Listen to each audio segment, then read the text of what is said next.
and we are going to be looking at a couple of games. Now, this video is about how I achieved my new rating peak of 2149. Now, it's not another 100 points, so I've not gotten to 2200 yet. I'm working on getting my rating a little bit higher every now and then. I'm not grinding it so efficiently, but I went from the 99.8 percentile to 99.9. Now, I do remember in the past you could be only 2000 something and be in the 99 percentile, but times have changed, things have gotten a little bit more competitive. In global, I'm only ranked 9,765 rapid. Very sad. Now, if we look at the graph all time, we've had a very steady increase over time. But yes, we're going to jump into a couple games. So I'm going to start with this game. I played a couple games versus this guy. I'm just going to show the last one because I thought it was really funny. So I was playing a 2300, and I had gotten one draw off him before, 2 losses, and we got this position. Now here we agreed to a draw because what the masters here play is d5, en passant, queen takes, and the best moves are to simply shuffle back and forth. Now my opponent could of course try to play on with the bishop pair and been a little bit worse. But yeah, a Berlin draw against the 2300 who was trying to farm 2100s to get to 2400. Okay. Now, some of these games are going to be messy. This was a game I believe I played yesterday, and this one was wild. So d4 was played, I played d5. Now, actually, interestingly enough, I thought about the move d5 here, as I usually pre-move the opening. You know, I played d5 against e4, but I thought, okay, maybe I could play knight f6, maybe not, go into some King's Indian Grunfeld, but I decided to play the Queen's Gambit Decline. Now, it had been a while, and against this g3 setup, I played c5, which is very aggressive. I probably should have played a little bit more positionally with c6, but I ended up playing c5. I'm liable to get the isolated queen's pawn at any point. This position is very dynamically equal, but hard for both sides to play.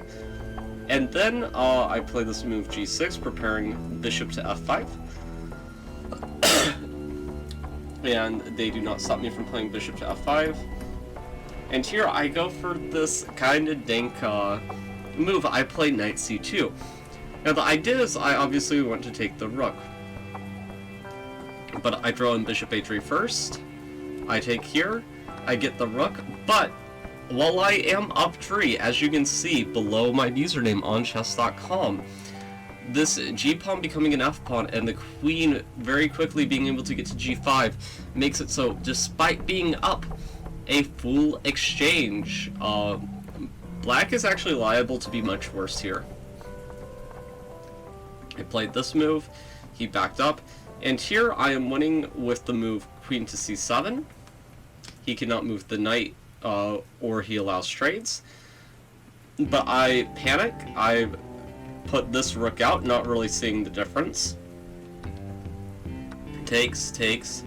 Queen d2 is played, and here I play queen f6, which is the right move, but after knight takes d5, I do not find the right follow-up, which is this move queen to e5.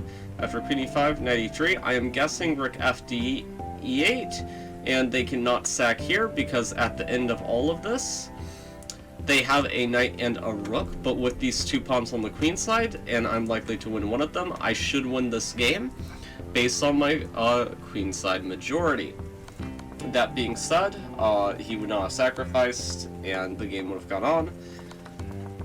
None of this happened. So I get in this very hairy situation where my king is kind of stuck on the edge. And sorry for coughing, I'm still a little bit sick. I play rook e6. I snagged this pawn even, but now I was like, oh, okay, we're going to get a draw. He's just going to repeat moves. Knight f7, you know, king g8, knight h8. But instead he goes for more. And I play rook to e1, check here, and I play this terrible move, b6. Now the reason why b6 is so terrible, which he found in the game, is after queen c4, after I move here, he can check me, and he can check me again, and eventually he gets to this point where he can fork me on c3 because my king is under attack and my rook is also hanging. Now, if he was pre-moving, which I don't believe he was, yeah, he wasn't, I could have tried this move, rook to e5, and if this, then I would just simply go back. But considering this was a 10-minute rapid game, that's a little bit too risky. I have to give him the chance to trade into this completely winning pawn in a game. The way that he would win this is just by bringing his king. He would stop these pawns, and eventually the king side would promote. After a move like, let's say, if I start pushing, I am too slow, king e4, let's say this, here he is in more than enough time, he can even trade, and he is simply in the square of the pawn, and with the 2 extra pawns, white should win. Now, none of this happens. My opponent is a little bit too scared of the pawn in game for whatever reason. He ends up winning a pawn, but now we're in this weird queen in game where he's up a pawn, but his king is pretty weak. I keep on giving him checks. I bring my king forward, king e8, and I'm now losing this game, but his king is still incredibly weak. I'm looking for a perpetual. We're both getting very low on time. I have less than a minute. This is a bullet game at this point. And here, I think I blundered, yeah. So I needed to play this move, queen to c6, and there's no good way he can really meet this, because if he goes here, I was thinking queen g2, we just repeat the position. If he ever blocks like this, then even queen takes g4 is fine, but this gets a little bit risky because like b4, h6, and I have to stop the pawn now. He can push at h7, king g7, f6 check, takes, and then king f5, king f5, not king f4, and he is going to probably draw this game. After king e6, he has to move off this diagonal pronto, because if he pushes the pawn immediately, then I was thinking he was probably losing after this, but actually no, just king g7 and we're not on time. So okay, sorry about my bad calculation, but anyway, they both promote and this would be fine. I did not find this in the game. I was a little bit panicky, and instead what ended up happening was I play king f7, which allows this series of checks. He forces the queen trade, and here my opponent blunders. He makes a huge blunder. Now what he had to do was play g7, then if I play this move, he just goes forward, and I will not even queen. I will get here, and then after b2, I will get checkmated. Instead, my opponent has a little panic. We do have all these trades, but instead we get this position where I am just in time. My queen importantly covers this square, so he cannot checkmate me, and I offer a draw at this point, but he tries to flag me until he has less time, and then we trade queens, and then the game is declared a draw. Now that was a very topsy-turvy game, as you can see, but I managed to hold, despite being objectively losing. Now this game was interesting. I've been trying to check Benoni, and I'm playing the Benoni from the pure move order a lot, but I'm just going to go forward through this game quickly because this game was very one-sided. So g4 was played. I didn't really know how to meet this move after g5, and I played f5, which I think, practically speaking, probably was my best attempt after allowing this bad position. But here, I apparently needed to play knight e to f6, get this piece off the back rank as soon as possible, but instead I moved this other knight. Honestly, the e knight's a little bit more natural. I don't remember what in the game compelled me to move this knight instead. I think I was a little worried about g7 being a little bit tender in the future. And knight h3, I mean, things look like they're coming and we're getting mated probably. But I didn't respond to this attack correctly, And here I think I actually get close to equality. I'm only like -1, but then I play this move b5, which is a terrible move. Now instead what I needed to do here was be brave, just take this pawn, and after, let's say, a move like rook to g1, just accept that this pawn is probably going to die, and sacrifice this and try to hold this endgame. Now here, material would be equal, and black might be slightly better, but it's still a little bit scary to play. Instead, I play b5, I lose my mind, but my opponent's slow on time. You can see that they only have a minute left, and I have plenty of time. I might have been playing poorly, but at least I was playing quickly. And my opponent, with very limited time on their clock, they decided to just repeat moves whenever they had mate with queen h5. Now, if you want to look for the mate yourself, you can, but after queen h5, black is essentially cooked, as there's nothing they can do. Discoveries are coming, and you don't have a good defense against everything. Yes, the knight is holding this for now, but like, let's say after this, it's saying one of the best moves is queen g4, but you cannot take with the rook. But if you can't take with the rook, then what are you doing? So rook takes h6 is like the only move, and after bishop takes h6, you can play king g8, but if you take, this is immediately checkmate, and we're losing the entire house.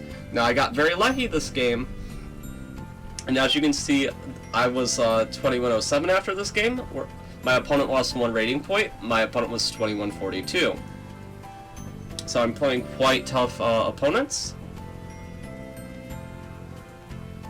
Let's see if this game will load the century. Now this was a game that somebody did get the better of me. They were 2200, but I had many chances this game. Actually, yeah, they were 2200. I think that they've been 2300 before.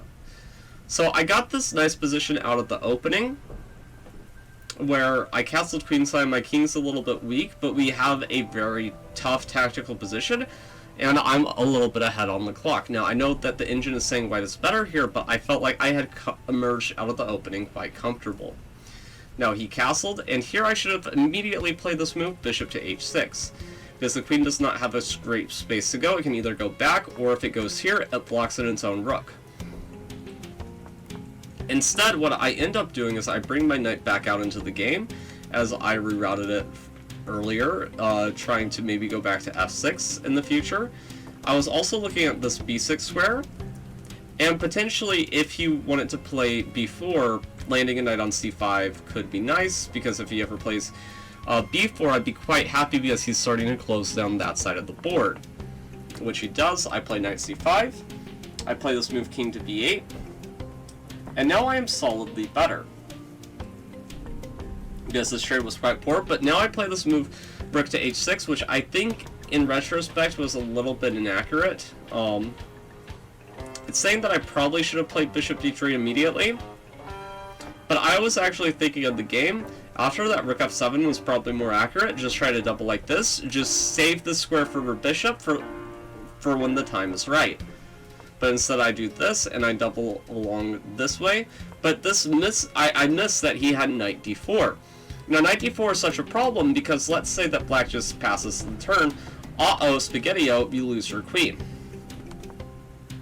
And we're losing this bishop, which this bishop has so much scope, it's stopping the rook from easily coming to b1. And now, I have a lot of problems.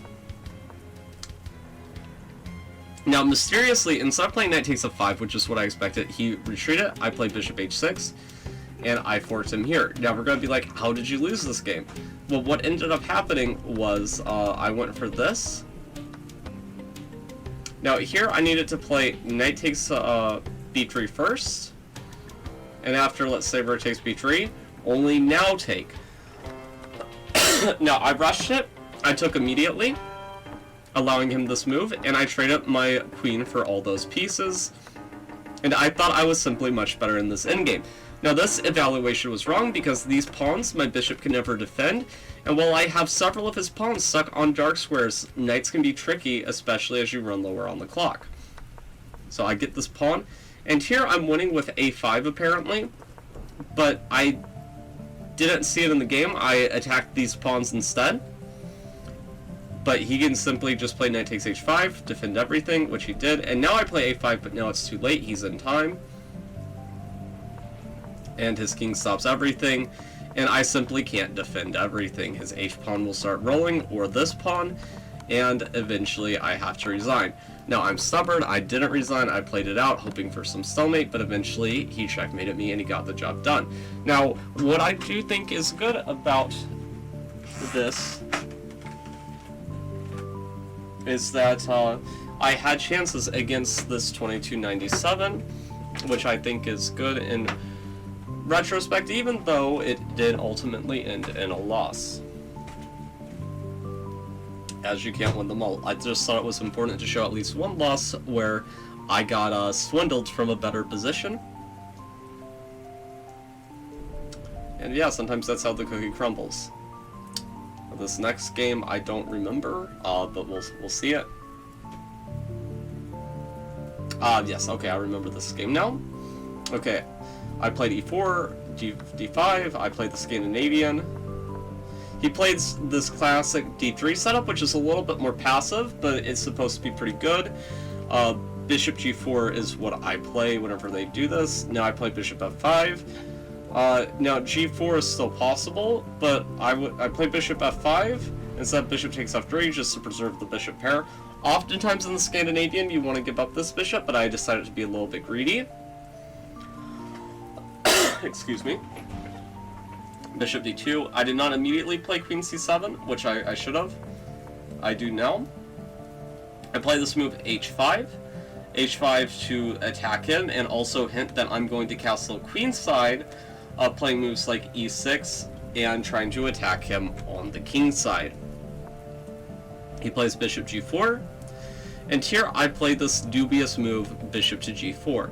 Now my idea was that if he took let's say takes, knight h4, I have this open h-file, and while I objectively don't have anything immediate here, this could get dangerous for him in the future. And let's say I play a move, let's even say not that, but let's say queen a5 instead.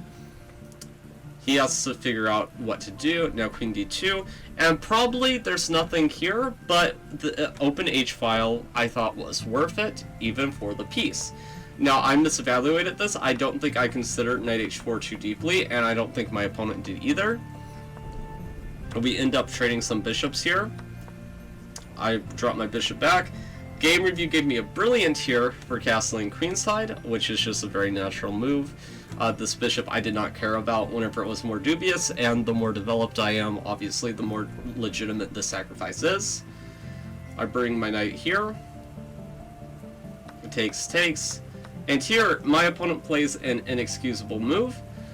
Queen e3 is apparently just winning, as no matter what you do, eventually the white king will just be able to run away to e2. But instead, my opponent sees a free pawn, they take it, but they miss this nasty move, rook to d2. Now they sacrifice the piece back, and they play this move, queen h3. Now I'm a little bit disappointed in myself, as I saw the correct move after. I should have played queen h1, queen takes queen, and then rook takes queen. And I instead end up playing the move rook takes h3. Now you might say, aren't those both made in two? Yes, but one of Knightland's golden principles is always checkmate with the least amount of material. And rook takes h3 is not checkmating with the least amount of material. So I was a little bit disappointed, but I did get this nice win. Now, as you might notice from my ratings, these games are, in sequence, and I was losing a lot. I was winning a couple games, and then I was losing, a couple games. So my rating kept on fluctuating back and forth.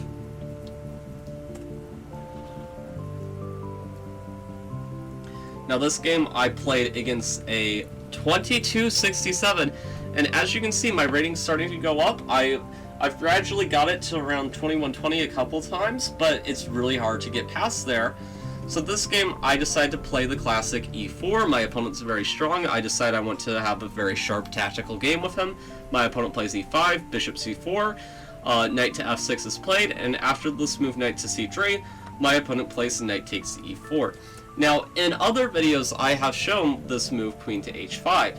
Now, this 2200 played a novelty that I don't think has been seen in any Grandmaster games, of knight takes c3. Now, as much as I'd love to play for the memes, and play d takes c3 to open up my bishop and have the strong bishop pair, I decided to give my 2200 a mate in 1. Now, this was a game that I believe happened right after, and once I beat this opponent, I tied for my previous peak. My previous peak, before I lost 2100 not the first time, but in one of my climbs, was 2128. Now, I was not 2128 whenever I played this game, but after I won it. So e4, d5, queen takes d5, this line we've seen many times before. But here my opponent plays bishop c4, which is already a slight inaccuracy against the queen a5 line, as the bishop is much better deployed on e2, just making sure that the pin is never venomous. Now I play c6, and my opponent plays a very typical blunder at the lower level. Now, I'm not going to say that a lot of 2100s would make the same mistake, as I think I've seen this blunder less and less, and it's really something that is more common at 1800 and below, but my opponent played bishop takes f7. Now, if you did not see the eval, you might be like, well, what's the problem? King takes, knight e5, and white's going to be much better after they take this bishop, and they're going to be up a pawn. Yes, it's all fine and dandy that you say that, and we're right. If my queen was on d8, that would be 100% correct, and I could not argue with your logic. But I play the queen a5 Scandinavian, and after knight to e5, queen takes e5, desperado, I get the queen back, they take the piece, but I, if you count the minor pieces on the board, have uno, dos, tres, and my opponent has uno, dos. Okay. And, yes, my opponent simply resigned after realizing he had blundered a piece for absolutely no compensation. He could take a pawn here, but then I just trade. He could take a pawn here, damage my structure, but then my bishop's just activated. I'm already threatening to trade, and yes, it is a threat once you're up a piece, and the position is borderline unplayable.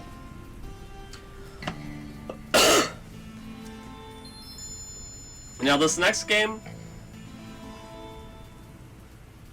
obviously, there's a little bit of nerves, because the more I play, I'm risking going down the rating rabbit hole. But I play e4, I play the Mora, and my opponent already makes a mistake. They do not accept the Mora, but instead play this move d3. Now, if you don't want to play the Mora, that is perfectly understandable, and it can just be a purely stylistic choice. But if you don't want to play the Mora, play knight f6, and then after they push, you play knight d5, and if they play knight f3, do not take and blunder your knight, as that would be very bad. But just play a simple move like knight to c6, takes, let's say, bishop to c4, let's say like d6, even. You just get this playable position, and we transpose into the Alpine Sicilian. Now, whenever you play this move d3, you're playing the psychological game against your opponent. And we're saying, hey, if you want a tactical game, I'm going to make it positional. Now, that's fine if your opponent is purely tactical, but I can play these positions. And once we have this move e5 on the board, what this reminds me far more of is a Roy Lopez, because we have an e4, e5 position. This pawn has already been traded, the only difference being that these queenside pawns have not been pushed. I move my rook to e1. I reroute my knight like it's a Roy Lopez, putting my knight here, possibly aiming towards the d5 square or the f5 square. If, let's say, my opponent plays b6, bishop b7 in the future, this f5 square might be a little bit tender. I bring my bishop out. Now, the reason I bring my bishop out now, instead of just immediately playing, let's say, knight to e3 to eye up these juicy squares, is if I don't bring up the bishop out now, my knight will be in the way of my bishop.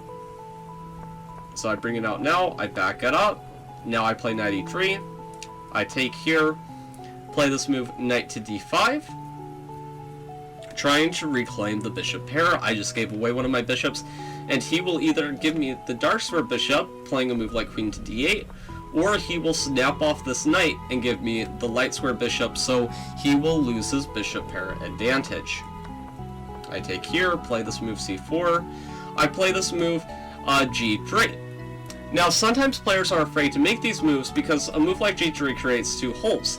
You might notice that the f3 and h3 square, I have forever abandoned any hope of controlling these squares with pawns, meaning if he could get something to, let's say, h3, it would be hard to get rid of. Now, that being said, I can always bring my bishop back to f1, cover this square this way, and place it on g2 if need be. Now, why play a move like g3? Well, it prevents the movement of this knight.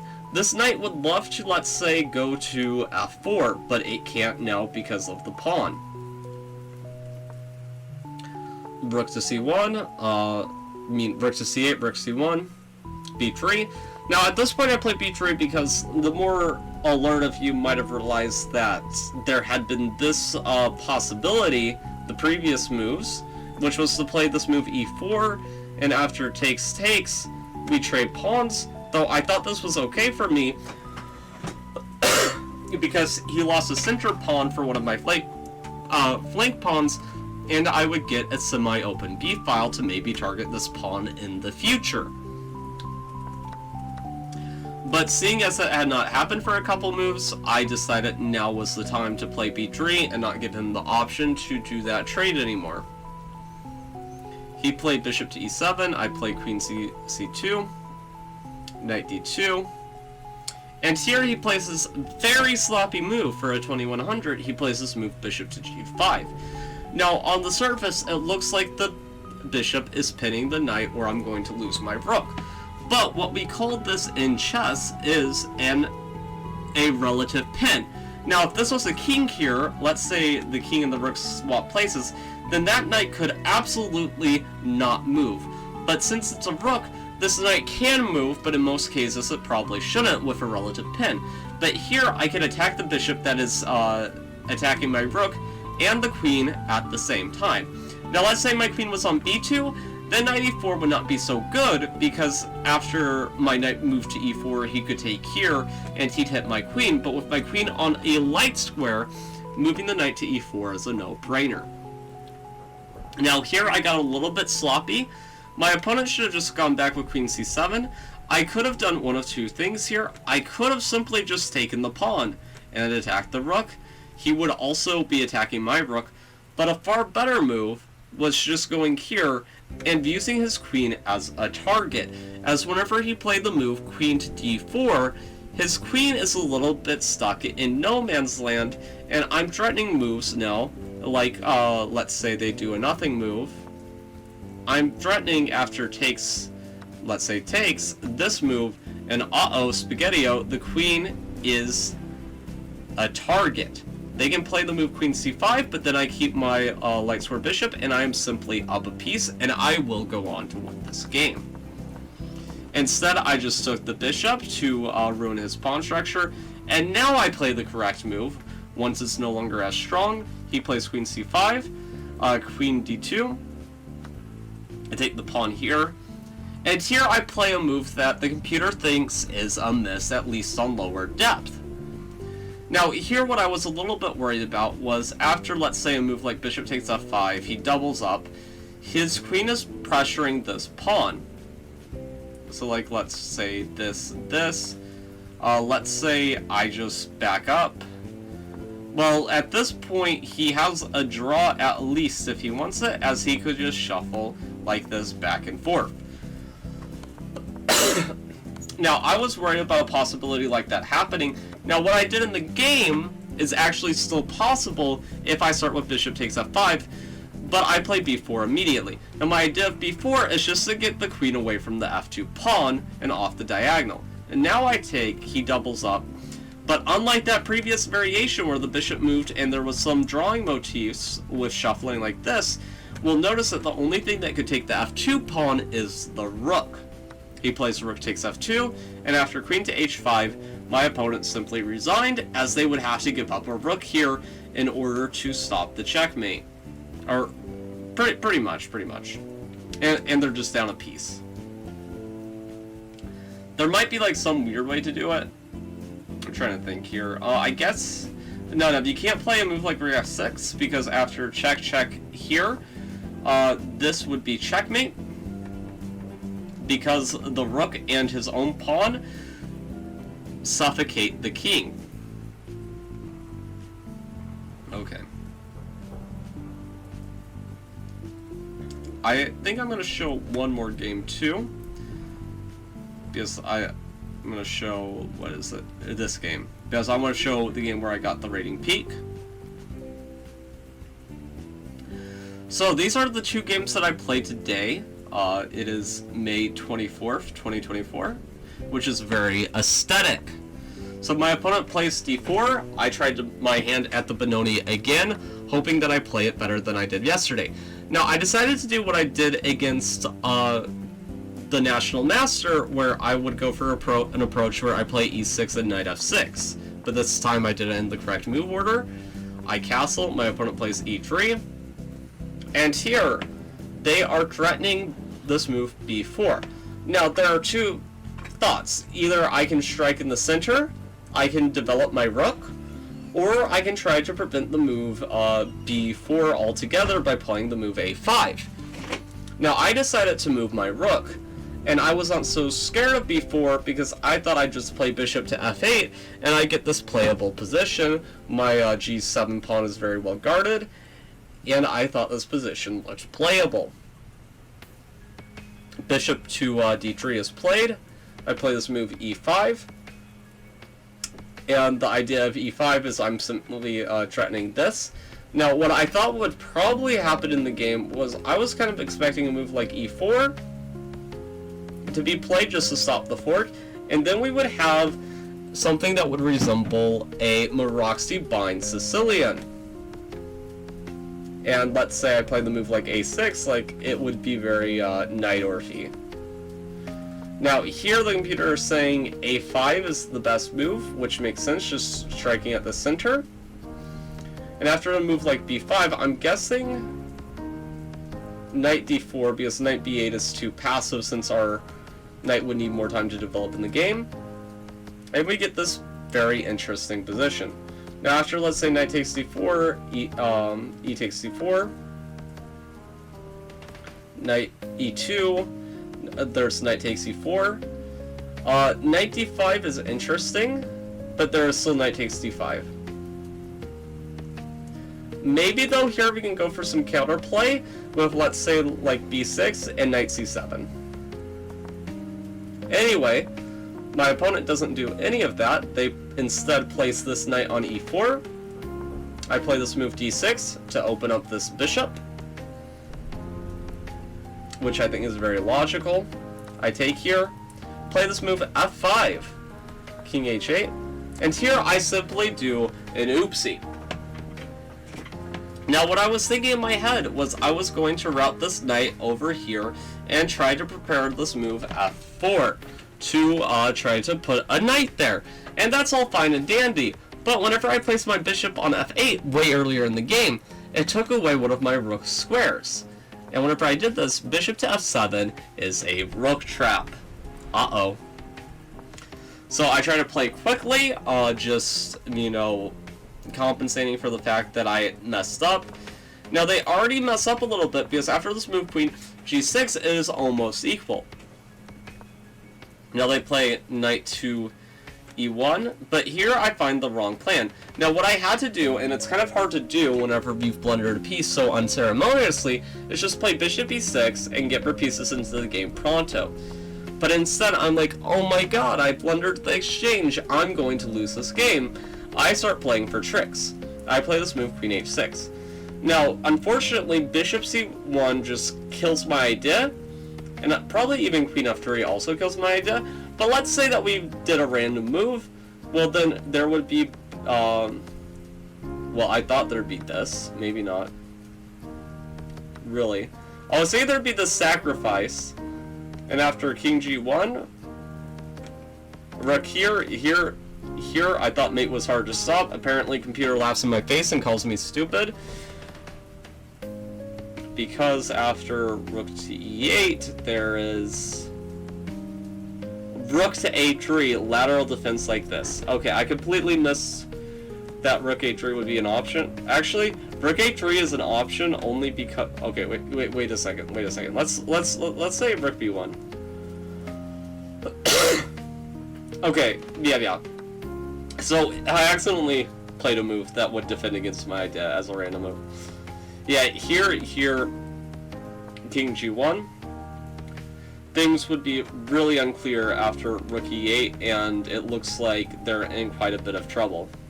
Now after rook c1, you go for the same defensive idea. But here, let's say here, rook c3. You play rook g6. And then here, I believe this will just end in perpetual, like this. And you save the game, despite blundering a piece earlier on in the game. Anyway, that was like an approximation of my idea. I'm a genius, apparently, stopping my idea with a random move that was not supposed to take out from my idea. A4, a brilliant move. But, okay, anyway. Now I play the move bishop to e6. I take this pawn. I shuffle. My computer's lagging a little bit, please forgive me. I try to defend the b pawn, but I lose another pawn. And here I simply have to trade pieces because the pressure on my king is too much. Now here my opponent plays a move that I thought was pretty sloppy. They played this move rook to f3, which I thought since they were low on time they should go for a mating attack and play this move rook to e7, and this is what I was expecting. Now after this I can play b5, but that's not even so much the point. Let's say they go, let's say, anywhere here. They're threatening this, and I will have to play super passively if I want to survive. Injin saying rook f7 is my only serious try, which is probably correct. Yeah, nothing I can really do. And let's say rook e8, king h7, I am very vulnerable. That being said, my opponent decides to trade like this, and I have 3 minutes left on the clock, and all I'm thinking in my head is, I know I'm losing, but I just have to keep the game going. So they give me this pawn to force the queen trade. I see nothing better, so I go for it. Now, I am burning some time. I probably should be playing faster, but I want to give myself as many practical chances as possible to capitalize on any blunders my opponent might make. Now, here I play a very important move. I play bishop to g2. This is important because let's say I pass the turn back. Well, unfortunately, I would be losing in all of these pawn endgames with the active king versus the inactive king. So I bring my bishop back, I shuffle, my opponent's running low on time, I grab this pawn, and here my opponent hopes that I grab this pawn and am very greedy, but that would hang mate in 1. Instead, I just defend the pawns best I can. I take now, and I win on time. Now this position is winning for him because after, let's say, a move like rook to d6, I'm kind of helpless because let's say I play this.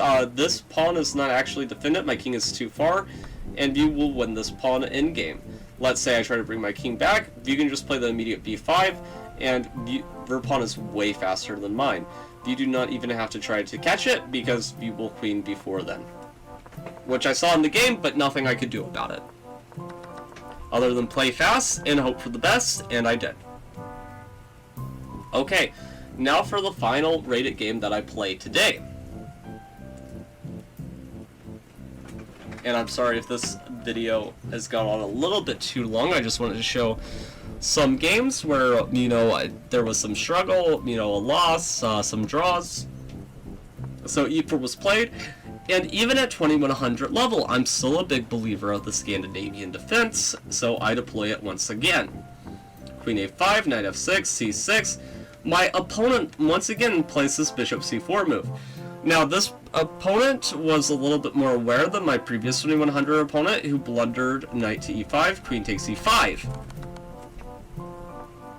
Instead, they played this move h3, bishop to g5, they played g4, and here I play this move knight bd7, and here they try to trap my bishop.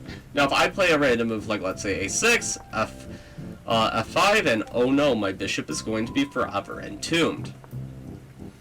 But I take advantage of my queen being on a5, and against this f4 move, I take, and I could play this move, but instead I decide to play this move, bishop to e4. Now, the knight cannot take this because it is pinned, and I am attacking the rook, so there is not time for bishop d2. I play this move knight e4 now, I trade. He goes here, and here I play a little bit sloppily, if I recall correctly. I'm trying to remember exactly what I did. Because I looked at this game earlier. So, e6, there's... If he takes, there's queen g1. Ah, okay, that's what I'm missing, yeah. So, my bishop is tactically defended. So I should have played this move e6 so that if you trade it like this, I develop my pieces. But I don't think that I saw queen g1 in the game. I'm not going to lie. And after this move, let's say he moves bishop f1 is probably his best move, then I am up a clean exchange. Now that being said, there's still plenty of life in this position, and I wouldn't say that it's guaranteed that I would win this, but it is more likely than not that black will win. So this does not happen in the game. I just trade. Now I play this move e6. I play this move bishop d5, hoping that he will take, and then I will unify my pawn structure and have this open c-file to attack him with. He plays bishop d3. I lash out with h5. c4 is played, which I thought was a little bit too aggressive. I play this move bishop to f3, and he simply missed what I was threatening. Because after this move, I can just take this pawn, and if he takes, he loses his rook. It's hard to say what he should do in this situation. He decides to lash out like this, and I castle. Now, the reason why he resigned after I castled was because he still cannot take this pawn, because I will take his rook, and he needs to move his bishop. But if he moves this bishop, the bishop behind it will fall. So this is called X-ray vision. I am X-raying the d3 square through this bishop, and this bishop simply cannot be defended, so you will lose this game. Now what he should have done is, I'd say after committing this error, it's really hard to say. I just don't think he should have played c4 and provoked me to do this at all. But yes, with that, I got to 2149, and my rapid stats got back to being in the 99.9 percentile. Now, it's been hard. I already am aware that I probably will go down before I go up, so, you know, don't be telling me in the comments. I already know that's sometimes how it goes, but I am very happy. Now, if we look at my archive, I played some archive game, I played some study games of the Minko against a 2000 on the chess.com Discord. I would go on to win those, but those were unfortunately not rated. If they were, and I achieved the same results, then I would be much higher right now than 2149. But yeah, all in all, it was fun. I hope that you guys enjoyed this video. If you did, please make sure to leave a like. Tell me what your favorite openings are and what openings you'd love to see crush 2000s. Alright, till next time guys, peace.